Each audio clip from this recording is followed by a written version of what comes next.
તો આજે આપણે જોઈશું વિભાગ સી ની અંદર પ્રકરણ 3 પરમાણુ અને અણુ. તો એની અંદર આપણને પહેલો ક્વેશ્ચન આપવામાં આવેલો છે કે આપેલી સંજ્ઞા પરથી તત્વોના નામ જણાવો. આપેલી સંજ્ઞા પરથી ક્વેશ્ચન એક છે કે આપેલી સંજ્ઞા પરથી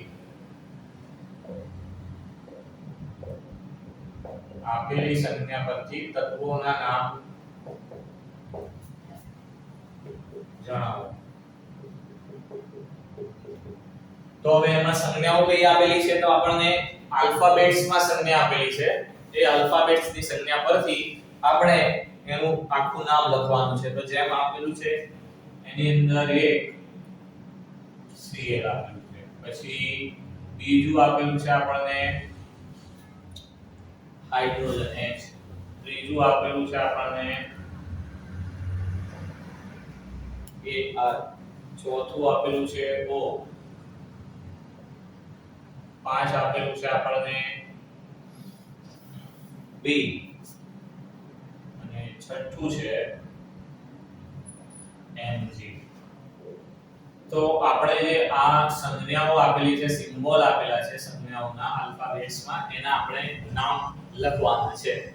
તો Cl એટલે કે ક્લોરીન, H એટલે હાઇડ્રોજન, Ar એટલે આર્ગોન, O એટલે ઓક્સિજન. તો આ પ્રમાણે આપણે નામ લખવાના છે. B એટલે કે બોરોન અને Mg એટલે છે મેગ્નેશિયમ. તો આ જ પ્રમાણે આપણે સંજ્ઞાઓ આપેલી છે તો એના નામ લખવાના છે. હવે બીજો ક્વેશ્ચન શું કહ્યો છે એમાં કે તત્વની સંજ્ઞાઓનો વિશિષ્ટ રીતે ઉપયોગ કરનાર સૌપ્રથમ વૈજ્ઞાનિક કોણ હતા? તો તત્વની સંજ્ઞાઓનો વિશિષ્ટ રીતે ઉપયોગ કરનાર વૈજ્ઞાનિક કોણ હતા એવું પૂછ્યું છે. તો વૈજ્ઞાનિક છે ડાલ્ટન.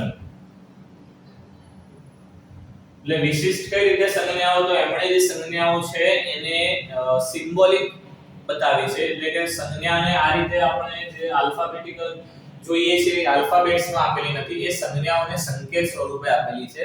તો ડાલ્ટને એ વિશિષ્ટ સંજ્ઞાઓ આપેલી છે. હવે આગળ શું કહ્યું છે કે કાર્બન, સલ્ફર, ગોલ્ડ, કાર્બન,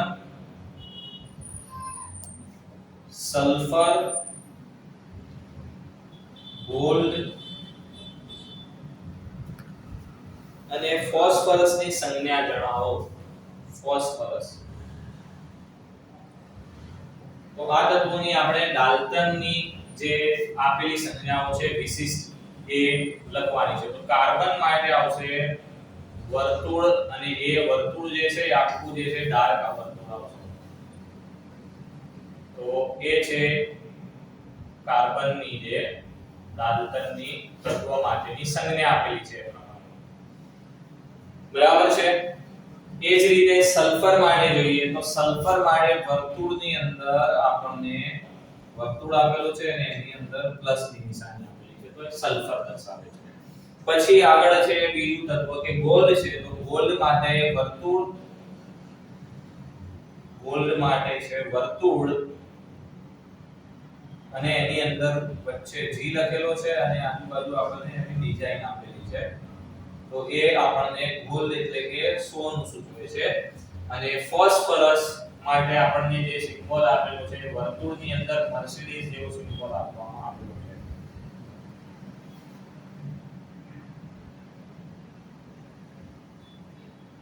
તો આ રીતે આપણને ડાલ્ટનની જે સંજ્ઞાઓ છે એ સૂચવવામાં આવેલી છે.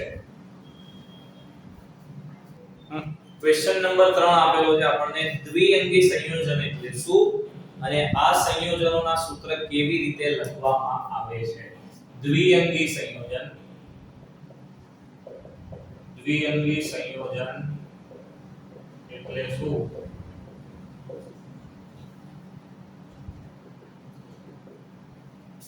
અને તે કેવી રીતે લખવામાં આવે છે.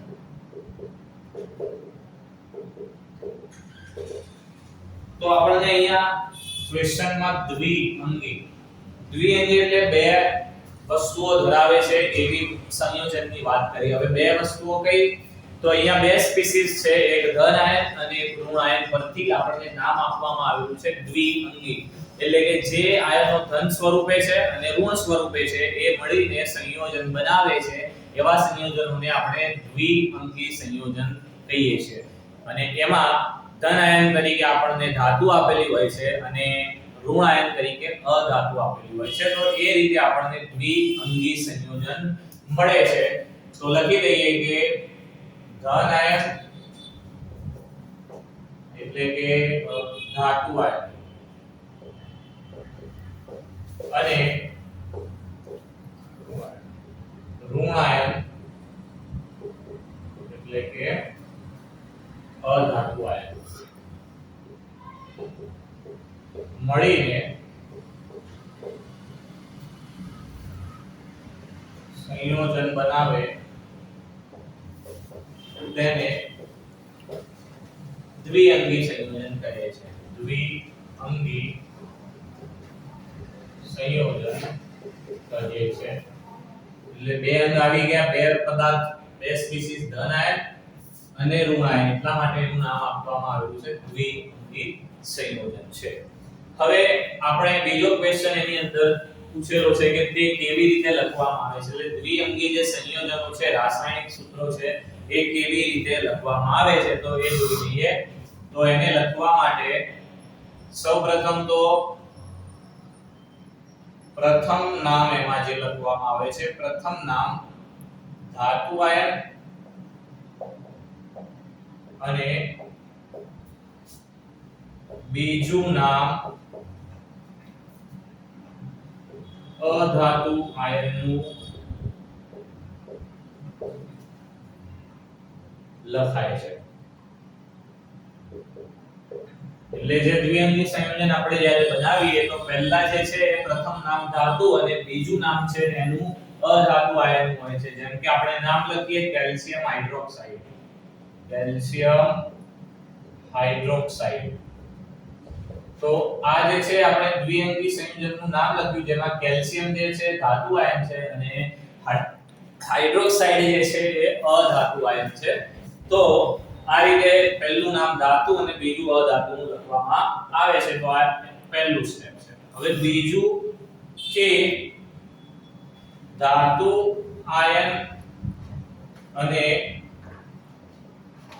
અધાતુ આયનની નીચે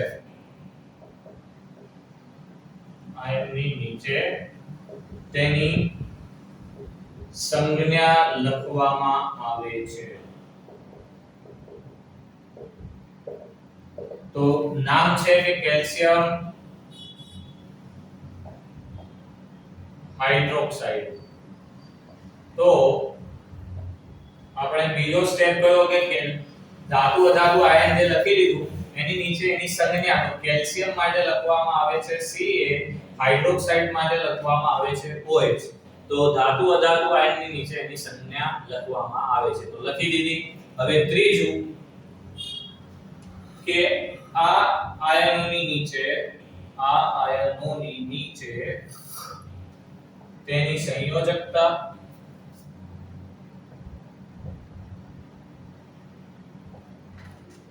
લખવામાં આવે છે. અને જો સંયોજકતા જુદી જુદી હોય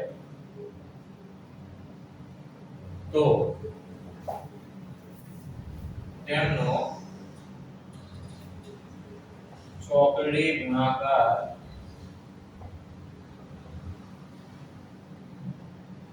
કરવામાં આવે.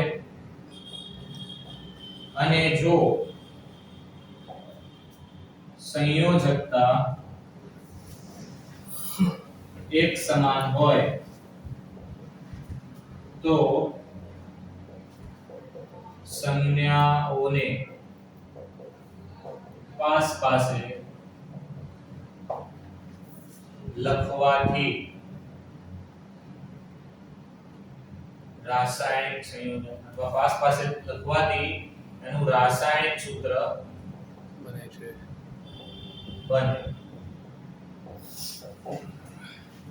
તો આ આયનોની નીચે હવે એની સંયોજકતા લખવામાં આવે એટલે કેલ્શિયમ હાઇડ્રોક્સાઇડ એટલે કે કેલ્શિયમ હાઇડ્રોક્સાઇડ ની કેલ્શિયમ માટે Ca હાઇડ્રોક્સાઇડ માટે આપણે લખી ગયા ઉપર OH સંજ્ઞા લખી દીધી. હવે એની સંયોજકતા લખવામાં આવે તો સંયોજકતા કેલ્શિયમ માટે 2 છે, OH માટે 1 છે. એને માઈનસ માં આપેલી છે પણ આપણે લખતા નથી અહીંયા માઈનસ, તો OH ની સંયોજકતા 1 છે. હવે આ સંયોજકતા માટે આપણને પ્રકરણ 3 માં આખું કોષ્ટક આપેલું છે કે કોની સંયોજકતા કેટલી છે તો એ યાદ રાખવું પડે. હવે જો કહ્યું કે સંયોજકતા જો બંને અલગ અલગ હોય જુદી જુદી હોય તો આપણે શું કરવાનું તો ચોકડી ગુણાકાર. તો Ca નો ગુણાકાર 1 સાથે એટલે CaM નો M અને OH નો ગુણાકાર છે 2 સાથે. તો હવે OH જે છે એ બહુપરમાણુય આયન છે કેમ કે એની અંદર એકલો એક ઓક્સિજન નથી સાથે હાઇડ્રોજન પણ છે એટલે OH ને કૌંસમાં મૂકવાનો જે બહુપરમાણુય આયન હોય તો અને પછી જે ગુણાકાર સામે વેલ્યુ આપેલી છે એ લખવી પડે. તો OH2 જો OH2 આપણે આ રીતે લખીએ તો ખાલી ફક્ત ઓક્સિજન એક અને હાઇડ્રોજન ના બે સાથે ગુણાકાર કર્યો તેમ કહેવાય. તો જો બહુપરમાણુય હોય તો પછી એને આ રીતે બ્રેકેટમાં મૂકી અને પછી એનો ગુણાકાર કરવામાં આવે છે. તો અહીંયા નોંધ લખી લઈએ આપણે કે શું ધ્યાન રાખવાનું કે નોંધ જો બહુપરમાણુય આયન હોય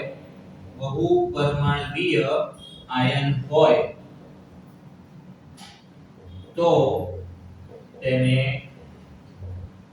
કૌંસમાં મૂકી પછી ચોકડી ગુણાકાર કરો.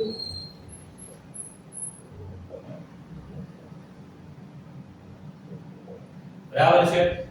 હવે આગળ બીજું વાત કરવામાં આવી કે જો સંયોજકતા એક સમાન હોય તો સંયોજકતા એક સમાન હોય તો એના માટે આપણે એક ઉદાહરણ લઈએ કે સંયોજકતા સમાન હોય એવું એક ઉદાહરણ.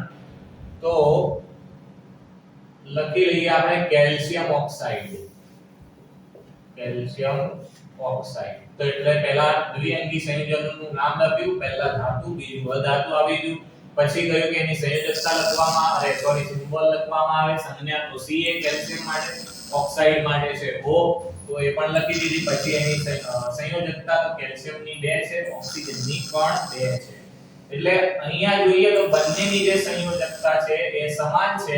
તો જ્યારે સમાન હોય તો ત્યારે શું કહ્યું કે સંજ્ઞાઓને પાસ પાસે લખવાથી સૂત્ર મળી જાય. તો સંજ્ઞાઓ આ આપેલી છે એને પાસ પાસે લખી દેવાનું તો CaO તો આ આપણું રાસાયણિક સૂત્ર મળી જાય છે. તો આ રીતે જે એ દ્વિઅંગી જે સૂત્રો છે રાસાયણિક સંયોજન છે એના લખવામાં આવે છે અને આને લખવા માટેના આ નિયમો કે કઈ રીતે બનાવવામાં આવે છે. તો વિદ્યાર્થી મિત્રો અહીંયા આપણને આકૃતિ આપેલી છે આ સાપસીડી જેવી. બરાબર, સાપસીડી રમવાની નથી, આ આપણે આ જે નામ આપેલા છે એ નામ ને અહીંયા આપણે સેટ કરવાના છે. તો હવે આ તત્વો આપેલા છે krypton, fluorine, neon, radon, oxygen, xenon, nitrogen, helium, argon, hydrogen અને ક્લોરીન. આ આપણને તત્વોના આખા નામ આપવામાં આવેલા છે અને એ આખા નામ અહીંયા આપણે જે બોક્સ છે એની અંદર ફિલ કરવાના છે. હવે તો અહીંયા નંબર પણ આપેલા છે કે કયા નંબર થી આપણે શરૂઆત કરવાની છે. તો નંબર 1 ની અંદર આપણે આપેલું છે Xe. તો જોવા જઈએ તો Xe થી ખાલી એક જ જે તત્વ છે સ્ટાર્ટ થાય છે. તો એક નંબરમાં આપણે Xe થી સ્ટાર્ટ કરવાનું છે. તો ઝેનોન છે XeNON એટલે થઈ ગયું ઝેનોન. એટલે એક નંબર જે છે એ પૂરું. હવે નંબર 2 અહીં આપવામાં આવેલો હતો આપણને. હવે નંબર 2 માં N થી શરૂઆત થતી હતી. હવે N થી શરૂઆત તો નિયોન ની પણ છે અને નાઇટ્રોજન ની પણ છે. પણ જોવા જઈએ તો નિયોન માં 4 જ આલ્ફાબેટ્સ છે અને બાકીના બોક્સ ખાલી છે. તો આપણે એમાં આપણે નાઇટ્રોજન મૂકવું પડે. તો નાઇટ્રોજન. બરાબર, તો આ રીતે બીજા નંબરમાં નાઇટ્રોજન આવશે. હવે ત્રીજો નંબર આ ઊભો બોક્સ આપેલો છે, ઊભું સ્પેલિંગ લખવો પડશે. એનો ત્રીજા નંબરમાં શું છે તો He. તો He પરથી એક જ છે હિલિયમ, એટલે કે અહીંયા He તો આપણો આપેલો જ છે, પછી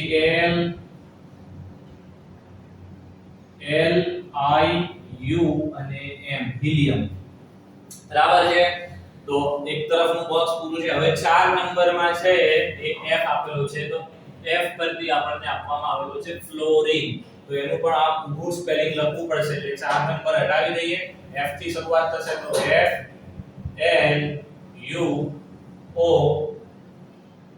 અહીંયા 6 નંબર છે, યાદ રાખવાનું છે 6. O પછી છે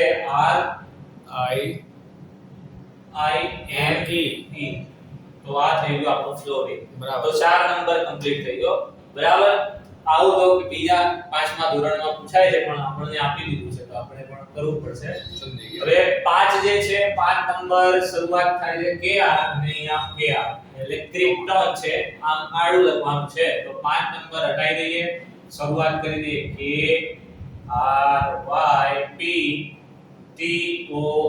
ક્રિપ્ટોન. હવે 5 નંબર પૂરું. 6 નંબરની શરૂઆત R થી થાય છે અને R પરથી આપણને આપવામાં આવેલું છે રેડોન, તો REDON તો લખેલો જ છે, તો રેડોન થઈ ગયું. તો આ રીતે આપણું જે સાપસીડીની જે રમત હતી, એટલે કે બોક્સ માટે આપણે અહીંયા તત્વો માટે આપેલી હતી, એ આપણે પૂરી કરી ગયા છે. હવે આની પછી સેમ ટુ સેમ 5 નંબરનો જે ક્વેશ્ચન છે એ આખે આખો આ રીતે જ આપેલો છે. તો હવે તમારે એમાં પોતાની જાતે, એટલે આ જ તત્વો છે, આ રીતે તમારે સેટ કરી અને બનાવવાનું છે.